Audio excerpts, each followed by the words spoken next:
So the iPhone 8 Plus is one of those phones that ended up changing a lot this year, and I wasn't super happy about it, but again, it is what it is. There's not much we can do about it anymore. So let's go and see how this phone holds up in the middle part of 2023. Now, first of all, this iPhone again came out in 2017. On the front, it has a 5.5-inch Retina IPS panel, and it's a pretty good display. There's not really been a lot to complain about on my side, and I still think it's a pretty decent build iPhone. It has a pretty good, fingerprint sensor for the most part. You have a lightning port at the bottom. You have glass on the back with a dual camera setup there, which is really cool. This phone supports things like wireless charging, IP certification. It's a really, really good phone, and I'm definitely a fan of it. And much like the other phones that I've used and kind of talked about on this channel, Apple makes really good iPhones. And in 2017, this was no exception. This was a pretty decent jump from the iPhone 7 Plus. But in this day and age, we can definitely tell this is an older looking phone. It definitely doesn't look like the latest generation of devices anymore. And that can possibly be kind of an issue for some people.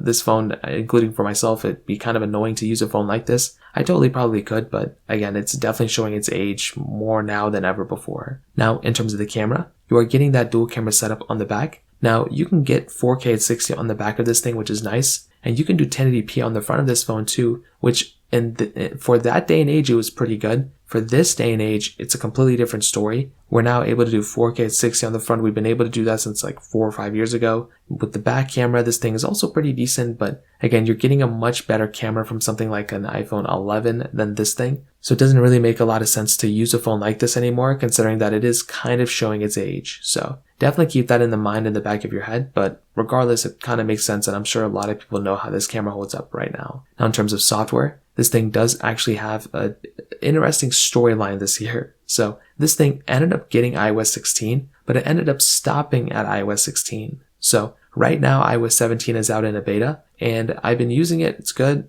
but the iPhone 8 Plus did not end up getting this version of software. It's one of the 3 iPhones that ended up getting dropped support this year, and it's kind of a sad thing. I truly do feel like the iPhone 8 Plus could have supported the iPhone, could have supported iOS 17. I think the iPhone 6s Plus could have supported iOS 17, to be honest. So the fact that this thing actually didn't end up getting that next version of software is very, very concerning, and I'm wondering what the next couple of phones are going to basically be bringing for the iPhone XS, iPhone 11. How long are those iPhones going to be lasting? So with the iPhone 8 Plus, again, it's just one of those weird situations. I don't really know what Apple's going to be doing here, but I guess we'll end up seeing what happens in the future. Now, in terms of performance, this thing has that Apple A11 Bionic chip inside of it with 3 gigabytes of RAM. Now, I do think that the performance from this phone in and of itself is actually not bad.